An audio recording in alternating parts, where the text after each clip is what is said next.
নমস্কার, NBN news এ আপনাদের স্বাগতম। রামকৃষ্ণনগর বিধানসভা এলাকার দুর্লভছড়ায় অবস্থিত হরেকৃষ্ণ মধ্যবঙ্গ বিদ্যালয়ে শিক্ষক দিবস উপলক্ষে আয়োজিত হল এক বিশেষ সম্মাননা অনুষ্ঠান।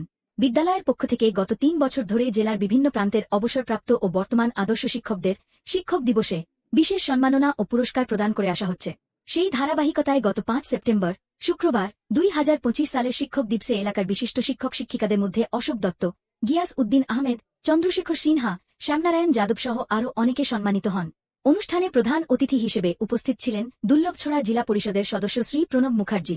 আয়োজনের দায়িত্বে ছিলেন বিদ্যালয়ের প্রধান শিক্ষক Shri Shyamal Sinha. News desk report, Durlabhchhara.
Thank you.